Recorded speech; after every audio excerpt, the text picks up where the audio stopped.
नमन करता हूं। ये बहुत ही अच्छी शुरुआत है। बाबा साहब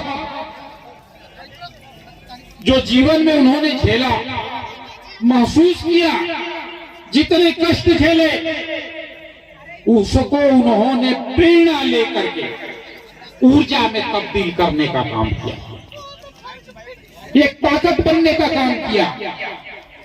आप सोच सकते हैं कभी कि हम लोगों के पूर्वजों के साथ ये मनोवादी व्यवस्था के लोग कितना उत्पीड़न, कितना शोषण किए हैं। गले में हाड़ी बांधी बदी हुआ करती थी। अभी एक बहुत बढ़िया गाना चल रहा था कि कमर में जो झाड़ू बंधा था उसको हथियार किसने दिया? तो बाबा साहब। गले की मटके को हटा करके टाई किसने दिया? तो बाबा साहब। भारतीय संविधान के रचयिता, महामानव, युग पुरुष, दुनिया के कोहिनूर, सिंबल ऑफ नॉलेज, मेरे सदस्य बाबा साहब भीमराव अम्बेडकर जी को कितनी भी उपाधि दे दी जाए, सारी उपाधियां कम पड़ जाती। वो कितने बड़े महामानव थे। राजनीति शास्त्री, अर्थशास्त्री, दर्शन शास्त्री, क्या नहीं थे? तो साथियों, मैं तो यही कहूंगा कि हमें बाबा साहब को पूजने की नहीं, पढ़ने की जरूरत है। बाबा साहब ने क्या कहा था? शिक्षित बने, संगठित हों और संघर्ष करें। साथियों, हम लोगों के पास खोने के लिए कुछ नहीं है, पाने के लिए, जीतने के लिए है पूरी दुनिया। और कैसे संभव है? तो शिक्षा और संगठन, ये दो ही जादुई हथियार हैं। शिक्षा और संगठन के बल पे आप पूरी दुनिया को जीत सकते हैं। आज का दिन हमें यह शपथ लेना चाहिए कि बाबा साहब द्वारा रचित भारतीय संविधान की उद्देशिका को 100% पूर्ण रूप से लागू कराने के लिए हमें राष्ट्रव्यापी संगठित संघर्ष छेड़ने की जरूरत है। बाबा साहब भीमराव अम्बेडकर की उद्देशिका की प्रतियां को जन जन में पहुंचाने की जरूरत है।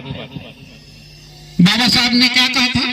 और बाबा साहब भीमराव अम्बेडकर जी की संविधान की उद्देशिका में स्पष्ट रूप से लिखा गया, सामाजिक न्याय, आर्थिक न्याय, राजनीतिक न्याय।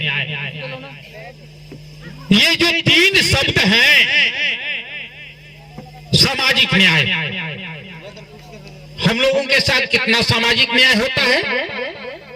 आज भी भेदभाव जैसा व्यवहार हो रहा। आर्थिक न्याय, आर्थिक न्याय,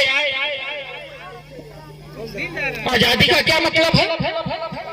मेरे समझ से आजादी, लोकतंत्र और गणतंत्र की सार्थकता यही है कि हर आदमी को काम मिले, हर आदमी को भरपेट खाना और समुचित इलाज की गारंटी सहित सामाजिक न्याय, आर्थिक न्याय और मूलभूत आवश्यकताओं की पूर्ति। यदि समाज का कोई एक भी व्यक्ति इससे वंचित रहता है तो इस आजादी, लोकतंत्र और गणतंत्र का कोई माने मतलब नहीं रह जाता है। इसलिए भारत जैसे महान देश में गणतंत्र की सर्वोच्च अवस्था, समाजवादी आर्थिक गणतंत्र की स्थापना होनी चाहिए। और यही बाबा साहब भीमराव अम्बेडकर जी के द्वारा रचित संविधान की उद्देशिका का मुख्य अंश है, आर्थिक न्याय। लेकिन यहाँ पर तो ने जो सपना देखा, आज हो क्या रहा है कि आजादी के इतने दिनों बाद भी भारतीय संविधान को धीरे धीरे खत्म करने का प्रयास किया जा रहा है। जो लोग कभी भारतीय संविधान को जलाने की बात करते थे, आज भी बाबा साहब को मनाने का काम कर रहे हैं। और हमारे गरीब समुदाय के लोग इनके इसी षड्यंत्र में फंस जाते हैं। हम तो कह रहे हैं कि बाबा साहब ने कहा था कि हमें पूजने की नहीं, हमें पढ़ने की जरूरत है। आज माननीय प्रधानमंत्री जी से लेकर के माननीय मुख्यमंत्री जी तक बाबा साहब का गुणगान करते नजर आ रहे हैं।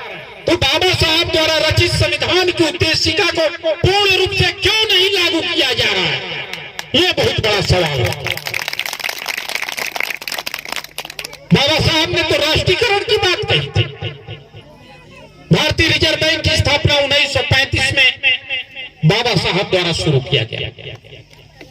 देश में रोजगार दफ्तर की शुरुआत किसने किया? बाबा साहब ने।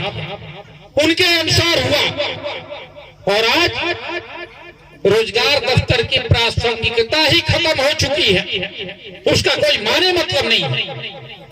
तो साथियों, आने वाला समय बड़ा ही संकटमय आ रहा है।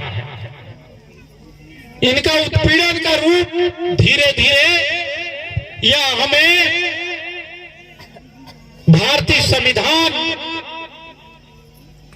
से दूर करके बाबा साहब के विचारों और सिद्धांतों को खत्म कर देना चाहते हैं। बाबा साहब पूरे जीवन यहाँ के मूल निवासियों के अधिकारों के लिए संघर्षरत रहे। उन्होंने जो कुछ भी कहा, उनके विचार हमें घर घर में बाबा साहब के विचार और बाबा साहब द्वारा रचित संविधान का पाठ करना चाहिए। आपके पास क्या नहीं है? आपके पास बाबा साहब द्वारा दिया गया ये भारतीय संविधान एक बहुत बड़ा हथियार है और इसका आप पूर्ण रूप से लागू करके अपने समाज की सारी समस्याओं का समाधान कर सकते हैं। अब विषय कि हम आने वाली पीढ़ी को क्या देकर जाएंगे, हम आने वाली पीढ़ी को क्या देकर जाएंगे, यह एक बहुत बड़ा विषय है। तो साथियों, आज के दिन बाबा साहब के जन्मदिन के 131 वर्ष होने को हैं और आज के दिन उनका जन्म 131 वर्ष पूर्व हुआ था और एक दिन बढ़ जाता है, अर्थात उनका 132वां जन्मदिन है। और आज के दिन उनकी प्रासंगिकता, उनके विचार उस दौर में जितने महत्वपूर्ण थे, आज के दौर में भी और भी ज्यादा महत्वपूर्ण हो जाते हैं। जब ये सत्ता अच्छे दिन आएंगे, हर साल 2 करोड़ रोजगार आएंगे, ये नारे और वादे के साथ सत्ता में आते हैं और ठीक उसका उल्टा करते हैं। बाबा साहब ने जो आरक्षण दिया, उस आरक्षण को ये कैसे खत्म कर देना चाहते हैं। सब कुछ जब निजी हो जाएगा, प्राइवेट हो जाएगा, तो फिर इस आरक्षण का कोई माने मतलब है? कोई माने मतलब नहीं। रेलवे प्राइवेट, हवाई जहाज प्राइवेट, LIC प्राइवेट, सब कुछ निजी।